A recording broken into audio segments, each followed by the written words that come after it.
قربانی کا جانور خریدنے کے بعد بائک سے ایکسیڈنٹ ہو گیا تو وہ جانور قربانی دینا کیسا ہوگا؟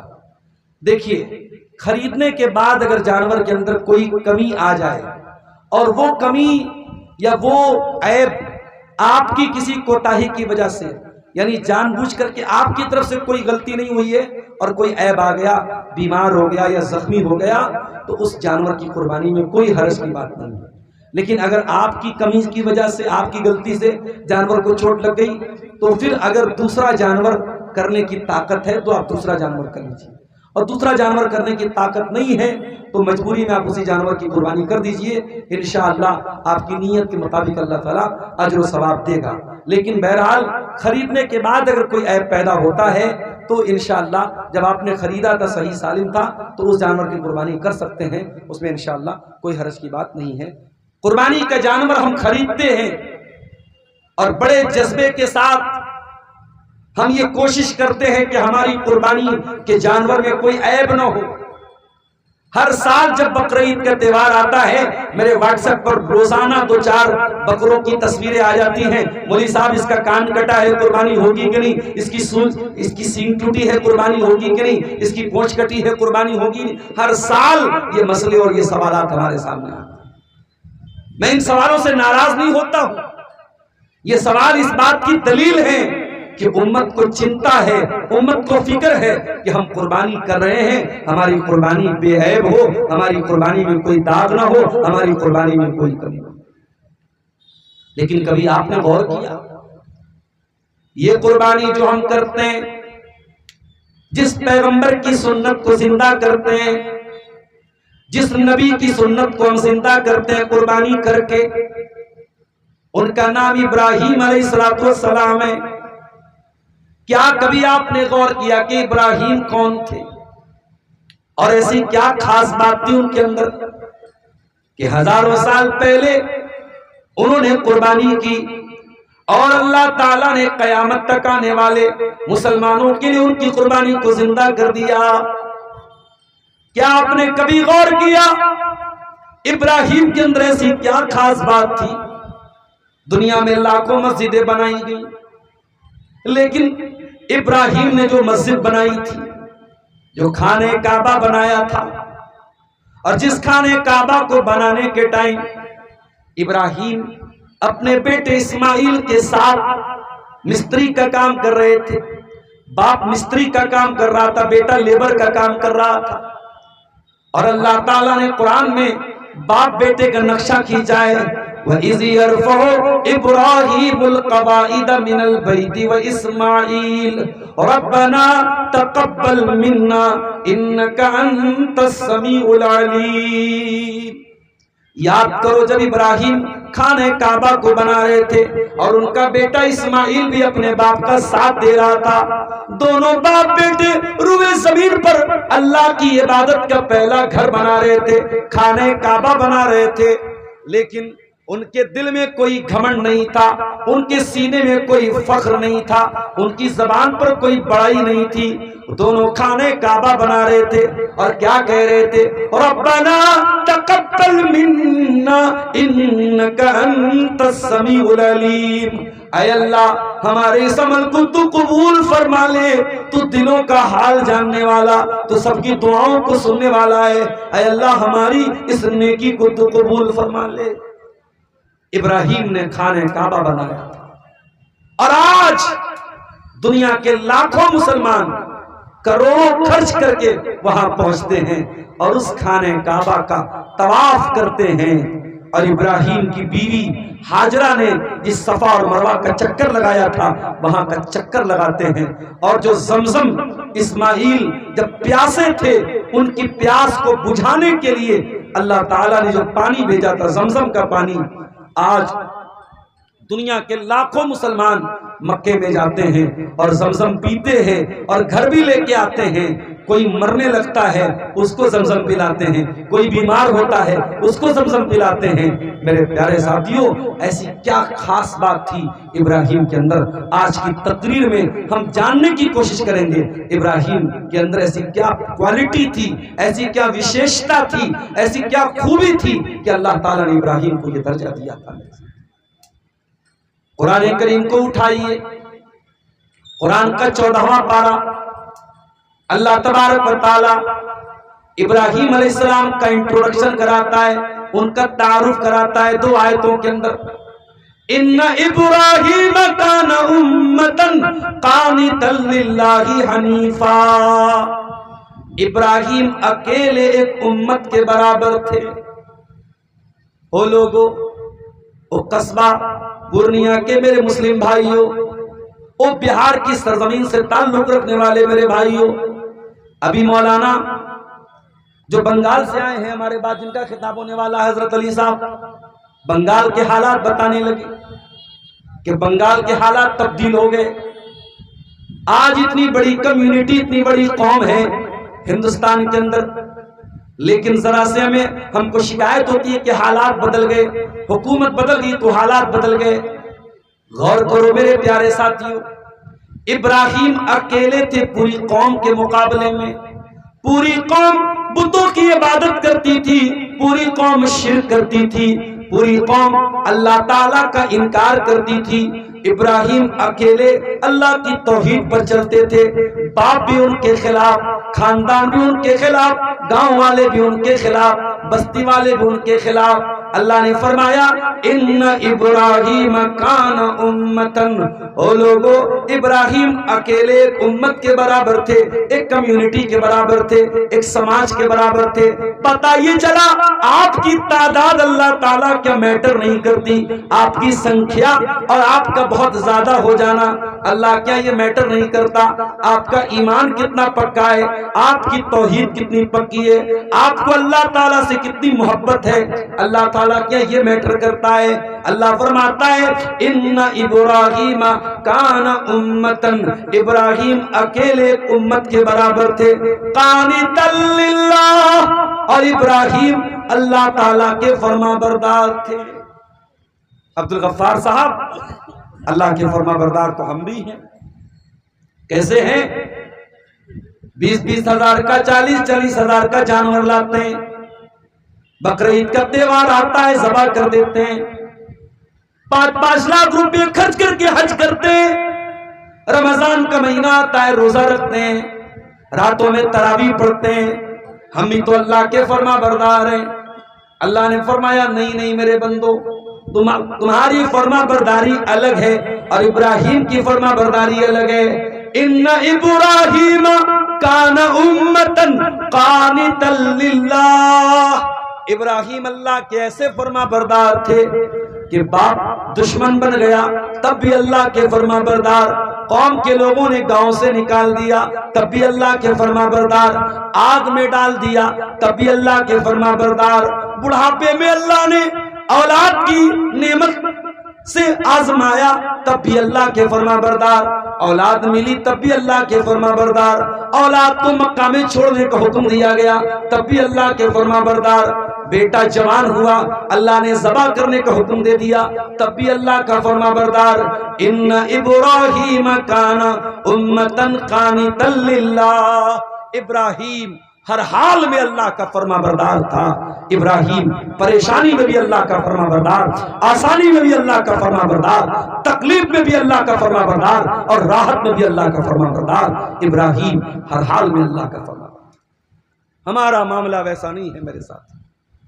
ہمارا کاروبار جب اچھا چلتا ہے، جب روزی روٹی اچھی چلتی ہے، جب سب ہرا ہرا سوچتا ہے، تب ہم کو مسجد یاد نہیں آتی، تب ہم کو اللہ یاد نہیں آتا۔ جب ہم تکلیف میں پڑتے ہیں، جب بچہ بیمار ہوتا ہے، جب بیوی بیمار ہوتی ہے، جب بزنس میں لاس ہو جاتا ہے، جب کوئی نقصان ہو جاتا ہے، تب ہمیں اللہ یاد آ جاتا ہے۔ میرے پیارے ساتھیوں، ہم سے زیادہ وفادار تو گھوڑا ہوتا ہے، جانور ہوتا ہے۔ گھوڑا جس کا مالک اس کو تھوڑا سا چارہ کھلاتا ہے اور وہ گھوڑا اپنے مالک کے لیے جان دینے کو تیار ہو جاتا ہے۔ اسی لیے اللہ تعالیٰ قرآن میں گھوڑے کی قسم کھاتا ہے، وَالْعَادِيَاتِ ضَبْحًا فَالْمُورِيَاتِ قَدْحًا فَالْمُغِيرَاتِ صُبْحًا فَأَثَرْنَ بِهِ نَقْعًا فَوَسَطْنَ بِهِ جَمْعًا۔ اے میرے بندو، قسم ہے ان گھوڑوں کی جو دوڑتے دوڑتے ہانپنے لگتے ہیں، جن کی ٹاپوں سے چنگاریاں نکلنے لگتی ہیں، جو دشمن کی فوج پہ جا کے حملہ کرتے ہیں اور بیچوں بیچ داخل ہو جاتے ہیں۔ ان الانسان لربہ لکنود، اے انسان تو گھوڑے سے بھی زیادہ گیا گزرا ہے۔ گھوڑا تو اپنے مالک کے لیے جان دے دیتا ہے، تیرا رب تو تجھ کو سب دیتا ہے۔ تیرا اللہ تجھے آکسیجن نہ دے تو سانس نہیں لے سکتا، تیرے اللہ نے تیرے لیے زمین بنائی، آسمان بنایا، ہوا کو چلایا، تیرے لیے کائنات کی ہر چیز کو مسخر کیا۔ تو کتنا بڑا ناشکر ہے، تو کتنا بڑا دھوکے باز ہے، تو کتنا بڑا حرام خور ہے۔ اس اللہ کی زمین میں رہ کے اس کا اناج کھا کے اسی کی نافرمانی کرتا ہے۔ تجھ سے بہتر تو وہ گھوڑا ہے جو اپنے مالک کا وفادار ہوتا ہے۔ ابراہیم اللہ کے وفادار تھے میرے پیارے ساتھی۔ ان ابراہیم کان امتا قانتا للہ، ابراہیم اکیلے امت کے برابر تھے اور اللہ کے فرما بردار تھے۔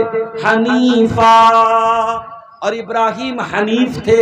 حنیف کا مطلب سمجھ لیجئے، حنیف کس کو کہتے ہیں؟ حنیف کا مطلب یہ ہوتا ہے جب ہم اللہ کی توحید پر آ گئے تو جل جائیں، کٹ جائیں، مر جائیں، دنیا ایک طرف ہو جائے مگر اللہ کی توحید سے نہ ہٹیں، اللہ کو چھوڑ کے نہ جائیں، اللہ کی توحید کو نہ چھوڑ کے جائیں۔ ابراہیم حنیف تھے میرے پیارے ساتھیوں۔ ابراہیم ون سائیڈڈ تھے، ابراہیم نے کبھی اللہ کا در نہیں چھوڑا۔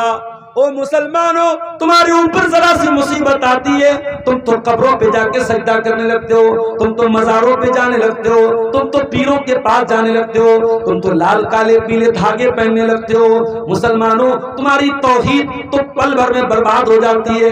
ابراہیم نے کبھی اپنی توحید کو برباد نہ ہونے دیا۔ ابراہیم حنیف تھے، ون سائیڈڈ تھے، اللہ والے تھے، ہمیشہ اللہ کی توحید کے ساتھ قائم رہے، کبھی اللہ کی توحید کو چھوڑ کے نہیں گئے۔ آپ کو ایک بات بتاؤں، ابراہیم وہ نبی ہیں جن کو دنیا میں اگر 3 لاکھ لوگ ہیں تو 2 لاکھ لوگ ان سے پیار کرتے ہیں، اگر 3 کروڑ لوگ ہیں تو 2 کروڑ لوگ ان سے پیار کرتے ہیں۔ دنیا کی 2/3 آبادی ابراہیم سے پیار کرتی ہے، ابراہیم کو سمان دیتی ہے، ابراہیم کو عزت دیتی ہے۔ مسلمان تو مانتا ہی مانتا ہے، یہودی بھی ان کو مانتے ہیں، یہودی ان کو فور فادر مانتے ہیں اپنا، یہودی کہتے ہیں ہم انہی کی اولاد ہیں۔ عیسائی بھی ان کو اپنا باپ مانتے ہیں، عیسائی بھی مانتے ہیں کہ عیسیٰ علیہ السلام انہی کی اولاد میں سے ہیں۔ عیسائی بھی عزت کرتا ہے، یہودی بھی عزت کرتا ہے، مسلمان بھی عزت کرتا ہے، مگر فرق یہ ہے میرے پیارے ساتھیوں، ابراہیم توحید والے تھے اور توحید پر اگر کوئی قائم ہے تو مسلمان قائم ہے۔ یہودیوں نے بھی شرک کیا، عیسائیوں نے بھی شرک کیا، اسی لیے اللہ قرآن میں کہتا ہے ما کان ابراہیم یہودیًا ولا نصرانیًا، او لوگوں، ابراہیم نہ تو یہودی تھے نہ تو عیسائی تھے، ولیکن کان حنیفا مسلما، وہ پکے مسلمان تھے، پکے توحید والے تھے۔ آج آپ بھارت میں دیکھ لیجئے کتنے مسلمان ہیں جا کے قبروں پہ اپنی بہو بیٹیوں کے ساتھ سجدے کر رہے ہیں۔ ابھی 2 دن پہلے میرا پروگرام اتر پردیش کے سدھارتھ نگر میں تھا اور میں ٹرین سے جا رہا تھا، راستے میں ایک اسٹیشن آیا اکبر پور، جہاں سے ایک درگاہ بہت قریب ہے، کچھوچا شریف جس کو بولتے ہیں، اس درگاہ کے لیے عورتوں کی مردوں کی لائن لگی ہے اور مزار کا اور قبر کا جو پانی ہے، جس پانی سے قبر کو دھلا جاتا ہے، وہ پانی عورتیں اور لڑکیاں ڈرم میں بھر بھر کے اپنے گھروں کو لے جا رہی ہیں۔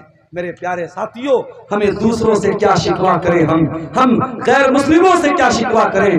آج اپنے آپ کو مسلمان کہنے والا بھی کہیں قبروں پر سجدہ کر رہا ہے، کہیں پیروں کے آگے جھک رہا ہے، کہیں تعویذ پہن رہا ہے، کہیں دھاگے پہن رہا ہے، کہیں اللہ کو چھوڑ کے کسی اور کے اوپر بھروسہ کر رہا ہے۔ ابراہیم نے ہمیں سبق دیا ہے کہ پکے توحید والے بنو، ولم یکن من المشرکین۔ ابراہیم مشرک نہیں تھے میرے پیارے ساتھ۔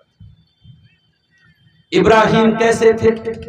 فرمایا شاکرا لانعمہ، ابراہیم اللہ تعالیٰ کی نعمتوں پر اللہ کا شکریہ ادا کرنے والے تھے۔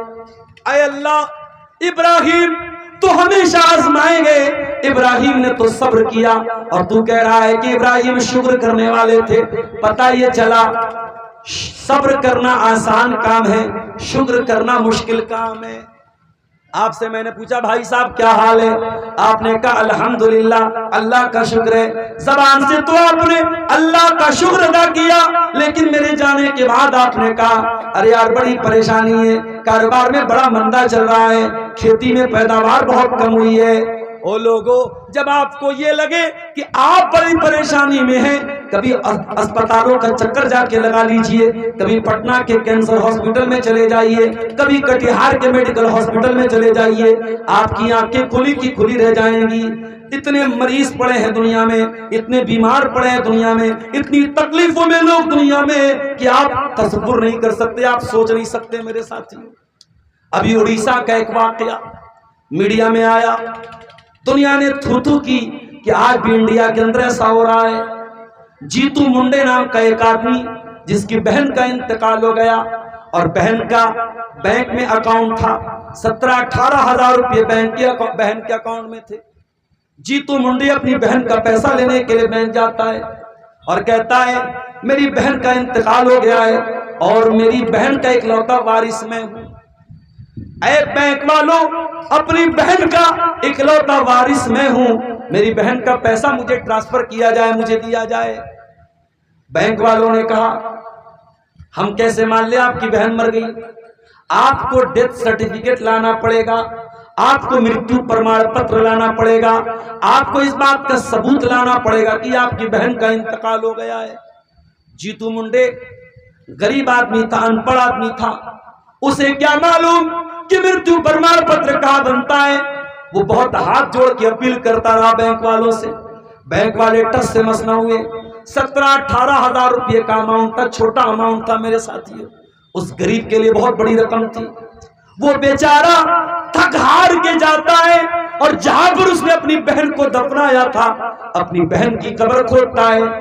وہ آدیواسی تھا، شاید آدیواسیوں کے بھی کچھ قبیلے اپنے مردوں کو قبر میں دفناتے ہیں۔ اس نے اپنی بہن کی قبر کھودی اور بہن کی 2 مہینہ پرانی لاش جو کنکال بن چکی تھی، اپنی بہن کے کنکال کو پیٹ پہ لاتا ہے اور بینک میں لا کے بینک والوں کے سامنے لا کے رکھ دیتا ہے اور کہتا ہے او بینک والوں تم مجھ سے ثبوت مانگ رہے تھے، لو میں ثبوت لے کے آ گیا، میری بہن مر چکی ہے، یہ میری بہن کا کنکال ہے، یہ میری بہن کی مری ہوئی بہن کی لاش ہے، اب تو میری بہن کا پیسہ مجھے دے دو۔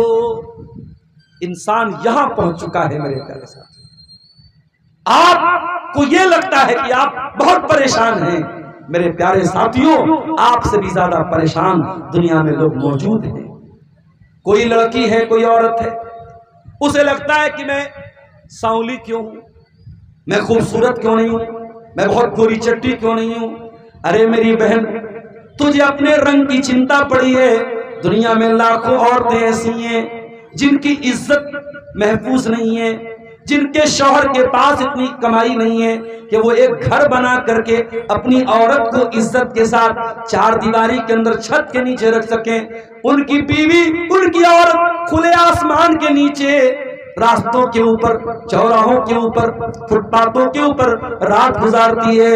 ان کے بچوں کی عزت محفوظ نہیں، ان کی جوان بیٹیوں کی عزت محفوظ نہیں۔ اے میری بہن، تجھے اپنے رنگ کی پڑی ہے۔ او میرے نوجوان ساتھیوں، تمہیں شکایت ہے نوکری نہیں مل رہی ہے، تمہیں شکایت ہے بزنس نہیں چل رہا ہے، دنیا بھر کے مسئلے، زبان سے کبھی اللہ کا شکر ادا نہیں کرتے ہو۔ میرے نوجوانوں، کبھی پاگل خانے میں جا کے دیکھو، کبھی مینٹل ہاسپٹل میں جا کے دیکھو، آپ سے زیادہ اسمارٹ، آپ سے زیادہ ہینڈسم، آپ سے زیادہ خوبصورت نوجوان پاگل خانے میں آپ کو مل جائے گا۔ چہرہ بہت خوبصورت ہے، باڈی بھی ہٹی کٹی ہے، سب کچھ ٹھیک ہے، بس دماغ کا کوئی وائر، دماغ کا کوئی کنیکشن ٹھیک نہیں ہے۔ اچھا خاصا خوبصورت ہینڈسم انسان پاگل خانے میں پاگلوں کی طرح چکر لگا رہا ہے۔ کیا اس پاگل کو دیکھ کر آپ کے دل میں یہ احساس پیدا نہیں ہوتا اے اللہ، میں دبلا پتلا ہی صحیح، میں بہت اسمارٹ نہ صحیح، میں بہت ہینڈسم نہ صحیح، کم سے کم اس پاگل سے تو اچھا ہوں، اے اللہ میرا دماغ تو صحیح طریقے سے کام کر رہا ہے۔ میرے پیارے ساتھیوں، مصیبتوں میں صبر کرنا آسان کام ہے لیکن شکر کرنا مشکل کام ہے۔ اللہ نے فرمایا میرا ابراہیم شکر گزار تھا، میں نے ابراہیم کو بیٹا دیا تب بھی اس نے اللہ کا شکر ادا کیا، اور میں نے ابراہیم سے جب بیٹا مانگ لیا تب بھی اس نے اللہ کا شکر ادا کیا۔ شاکرا لانعمہ، ابراہیم اللہ تعالیٰ کی نعمتوں پر اللہ تعالیٰ کا شکریہ ادا کرنے والے بندے تھے۔ اجتبا، اور اللہ تعالیٰ نے ابراہیم کو چن لیا تھا، وہداہ الی صراط مستقیم، اور اللہ نے ابراہیم کو بالکل سیدھا راستہ دکھایا تھا۔ ابراہیم کے باپ کا نام آزر تھا۔ ابراہیم جوان ہوئے، دیکھا میرا باپ مٹی کا پتھر کا بت بناتا ہے اور اس کی عبادت کرتا ہے۔ ابراہیم نے اپنے باپ کو توحید کا سبق سنایا، اپنے باپ کو توحید کی تبلیغ کی، اور بڑے سمان کے ساتھ، بڑی عزت کے ساتھ، بڑے احترام سے اپنے باپ کو سمجھایا۔ وَاذْكُرْ فِي الْكِتَابِ إِبْرَاهِيمَ إِنَّهُ كَانَ صِدِّيقًا نَبِيًّا، یاد کرو ابراہیم کو، ابراہیم اللہ کے سچے نبی تھے۔ اِذْ قَالَ لِأَبِيهِ يَا أَبَتِ لِمَ تَعْبُدُ مَا لَا يَسْمَعُ وَلَا يُبْصِرُ وَلَا يُغْنِي عَنْكَ شَيْئًا، ابراہیم اپنے باپ سے کہتے ہیں، اے ابا جان، آپ کیوں ایسی چیزوں کی عبادت کرتے ہیں جو نہ فائدہ پہنچا سکتی ہیں، جو نقصان پہنچا سکتی ہیں، جو نہ دیکھ سکتی ہیں، نہ سن سکتی ہیں۔ بڑے پیار سے، بڑی عزت سے اپنے باپ سے بات کرتے۔ باپ کون ہے؟ باپ مشرک ہے، باپ کافر ہے۔ آج آپ 4 پیسے کما لیں، 4 مکان بنا لیں، دنیا میں عزت ہو جائے، شہرت ہو جائے، تو اپنے باپ کو برا بھلا کہنے لگتے ہو، اپنے باپ کو ڈانٹنے لگتے ہو۔ کان کھول کے سن لو، تم دنیا کے لیے کچھ بھی ہو جاؤ، بڑے بڑے چیف جسٹس بن جاؤ، IAS آفیسر بن جاؤ، IPS آفیسر بن جاؤ، چیف منسٹر بن جاؤ، پرائم منسٹر بن جاؤ، دنیا کے کسی بھی کونے میں چلے جاؤ، جب اپنے باپ کے پاس بیٹھا کرو تو یہ سمجھ کر کے بیٹھا کرو، میرا باپ، میں اس کا بیٹا ہوں، یہ میرا باپ ہے۔ جب ماں کے قدموں میں بیٹھا کرو یہ سوچ کے بیٹھا کرو یہ میری جنت ہے، اس کے قدموں کے نیچے میری جنت ہے۔ باپ سے اونچا بننے کی کوشش نہ کرنا، ماں سے اونچا بننے کی کوشش نہ کرنا۔ باپ باپ ہوتا ہے میرے پیارے سے۔ ابراہیم اپنے باپ کو تبلیغ کر رہے ہیں، توحید کی دعوت دے رہے ہیں۔ باپ کافر ہے، باپ مشرک ہے، مگر ابراہیم کے لہجے میں کوئی کھٹاس نہیں ہے، کوئی بدتمیزی نہیں ہے، کوئی تلخ لہجہ نہیں ہے۔ بڑے پریم سے، بڑے پیار سے، بڑے سمان سے باپ سے کہتے ہیں، ابا جان آپ کیوں ایسی چیزوں کی عبادت کرتے ہیں؟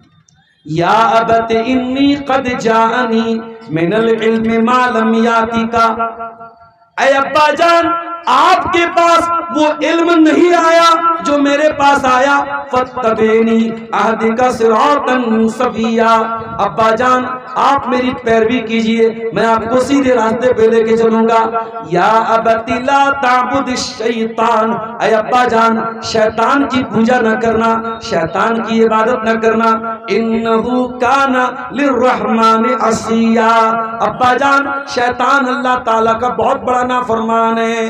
اے ابا جان میں چاہتا ہوں کہ کہیں آپ شیطان کے ساتھی بن کے کہیں جہنم کی آگ میں نہ چلے جائیں، اس لیے ابا جان آپ میری بات مان لیجیے۔